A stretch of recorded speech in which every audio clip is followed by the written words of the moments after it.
आज के इस वीडियो में ना बाबू लेकर आ गए हैं 12th हिंदी ऑब्जेक्टिव का ना बाबू रामबाण। क्या बाबू 12th हिंदी ऑब्जेक्टिव का रामबाण इस वीडियो के अंदर लेकर आ गए हैं। और वह वीडियो इन बच्चों के लिए है जो आप लोगों की कोई भी तैयारी नहीं हो चुकी है, तो आप लोगों को टेंशन लेने की कोई ज़रूरत नहीं है, क्योंकि इस वीडियो में ना बाबू करेंगे 12th ऑब्जेक्टिव का रामबाण। क्या बाबू 12th हिंदी ऑब्जेक्टिव का रामबाण करेंगे ताकि आप लोगों को कोई भी जो समस्या है वो नहीं है। तो चलिए करते हैं फटाफट से 12th हिंदी का 55 ऑब्जेक्टिव। कितना बाबू 55 ऑब्जेक्टिव। तो आप लोगों को इस वीडियो में यहाँ पर देखिए हमारा पहला नंबर प्रश्न क्या कह रहा है कि बाबू कि तुमुल कोलाहल कलह में शीर्षक कविता के जो कवि है ना वह कौन है बाबू, ये आप लोगों को बताना है। तो तुमुल कोलाहल कलह में जो शीर्षक कविता का जो कवि है ना बाबू वो कौन है, तो वो हमारे जयशंकर प्रसाद है। कौन है बाबू, जयशंकर प्रसाद। याद रखिएगा यहाँ पर राइट आंसर होगा option number C, right answer हो जाएगा। सारे प्रश्न जो है ना बाबू बुक का निचोड़ प्रश्न है, तो आप लोग एक ही प्रश्न को मिस नहीं कीजिए।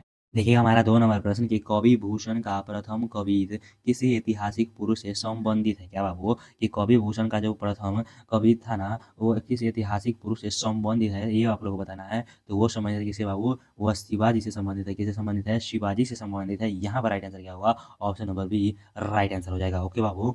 देखिएगा हमारा 3 नंबर प्रश्न को कि मोहन राकेश की एकांकी का शीर्षक है। क्या होगी, मोहन राकेश की एकांकी का शीर्षक है। मोहन राकेश क्या लिखे हुए हैं, तो वो लिखा हुआ वो सिपाही की माँ। क्या लिखा है, सिपाही की माँ। यहाँ पर राइट आंसर क्या होगा, option number B right answer होगा। याद रखिएगा सारे प्रश्न जो है ना बाबू महत्वपूर्ण प्रश्न है। देखिएगा अगला प्रश्न काफी इंपॉर्टेंट प्रश्न है बाबू, काफी इंपॉर्टेंट प्रश्न है कि उसने कहा था कहानी के कथाकार है। क्या बाबू, उसने कहा था जो कहानी के कथाकार है वह कौन है, तो ये सभी लोगों को पता होगा वो है चंद्रधर शर्मा गुलेरी। कौन है बाबू, चंद्रधर शर्मा गुलेरी। यहाँ पर राइट आंसर होगा ऑप्शन नंबर सी। देखिए हमारा 5 नंबर प्रश्न क्या कह रहा है कि अर्धनारीश्वर के लेखक कौन है। क्या बाबू, के अर्धनारीश्वर के जो पाठ है ना उसके जो लेखक है वह कौन है, तो ये आप लोगों को पता होगा वह कौन है, वो है रामधारी सिंह दिनकर। कौन है बाबू, रामधारी सिंह दिनकर जी है। यहाँ पर राइट आंसर होगा option number D right answer हो जाएगा। देखिए अगला प्रश्न से ध्यान से कि बातचीत शीर्षक निबंध के निबंधकार है। क्या बाबू, बातचीत शीर्षक निबंध के जो निबंधकार है ना वह कौन है, तो वो है बाल कृष्ण भट्ट है। कौन है बाबू, बाल कृष्ण भट्ट है। ये आप लोगों को पता होगा। तो यहाँ पर राइट आंसर क्या होगा, option number D right answer हो जाएगा। सारे बच्चे कलम कॉपी लेकर बैठ जाइए, क्योंकि सारे प्रश्न जो है ना बाबू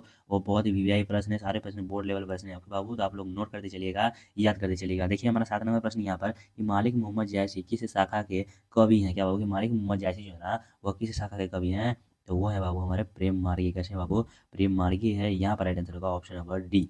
देखिए हमारा 8 नंबर प्रश्न को कि रामधारी सिंह दिनकर की रचना है। क्या बाबू, कि रामधारी सिंह दिनकर की जो रचना है ना बाबू वह कौन है, तो रामधारी सिंह दिनकर की जो रचना है वो है अर्धनारीश्वर। कौन है बाबू, अर्धनारीश्वर। यहाँ पर राइट आंसर क्या होगा, ऑप्शन नंबर ए राइट आंसर हो जाएगा, अर्धनारीश्वर। देखिए 9 नंबर प्रश्न को काफी महत्वपूर्ण प्रश्न है कि माँ के लिए अपने मन को समझना कब कठिन हो जाता है। क्या बाबू, के मन को समझना कब कठिन हो जाता है अपने माँ के लिए, कब कठिन हो जाता है, तो बाबू जब उसके पुत्र का मृत्यु हो जाता है। कब, जब उसके पुत्र की मृत्यु हो जाता है ना तब अपनी माँ के लिए उसको मन को समझना जो है वो कठिन हो जाता है। यहाँ पर राइट आंसर होगा option number C right answer हो जाएगा। देखिएगा 10 नंबर प्रश्न को ध्यान से कि नाभा दास किसके शिष्य थे।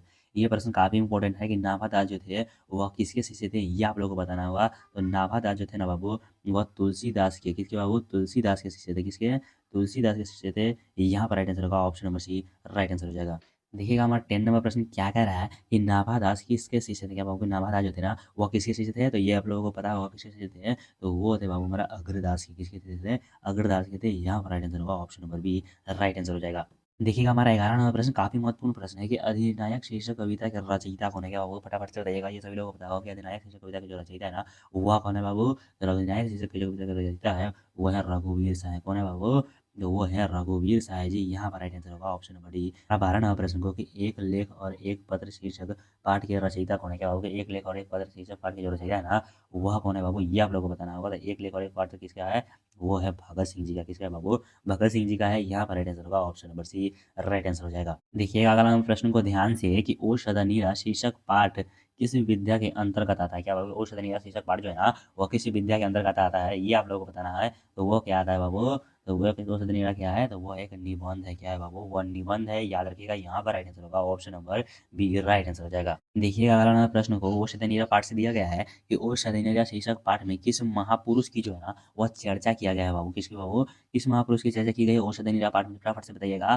तो वो किया गया बाबू हमको महात्मा गांधी का। सभी लोगों को पता होगा किसको किया गया था, महात्मा गांधी जी का किया गया था। यहाँ पर राइट आंसर क्या होगा, ऑप्शन नंबर ए राइट आंसर हो जाएगा। देखिएगा 15 नंबर प्रश्न को कि जयप्रकाश नारायण के रचित पाठ का नाम है क्या बाबू? जयप्रकाश नारायण का जो रचित पाठ का जो नाम है ना, वह क्या है? तो जयप्रकाश नारायण जी क्या लिखे हुए हैं बाबू? तो वो संपूर्ण क्रांति लिखे हुए हैं। क्या लिखे हुए हैं? संपूर्ण क्रांति। ये सभी लोगों को पता होगा। तो यहाँ पर राइट आंसर क्या होगा? Option number D right answer हो जाएगा। प्रश्न काफी महत्वपूर्ण प्रश्न है। यह प्रश्न बार बार बोर्ड एग्जाम में पूछे जा रहे हैं कि बातचीत के माध्यम से बालकृष्ण भट्ट क्या बतलाना चाहते थे? क्या बाबू? कि बालकृष्ण भट्ट जो है ना, वो बातचीत के माध्यम से क्या बतलाना चाहते हैं? तो वह बतलाना चाहते हैं बाबू क्या? वह बातचीत की शैली बतलाना चाहते हैं। क्या बाबू? कि बातचीत की शैली। यहाँ पर राइट आंसर होगा ऑप्शन नंबर ए राइट आंसर होगा। देखिए हमारा 17 नंबर प्रश्न क्या कह रहा है कि ओर शतनीरा शिक्षा पाठ किस विद्या के अंतर्गत आता है? क्या बाबू? ओर शतनीरा जो शिक्षा पाठ है ना, वो किस विद्या के अंतर्गत आता है? तो ये सभी लोगों को पता होगा।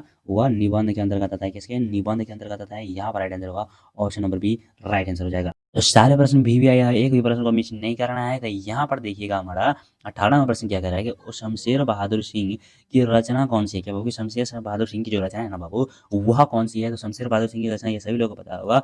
वो है बाबू हमारा उषा। कौन है बाबू? उषा लिखे हुए हैं। यहाँ पर राइट आंसर क्या होगा? ऑप्शन नंबर ए राइट आंसर हो जाएगा।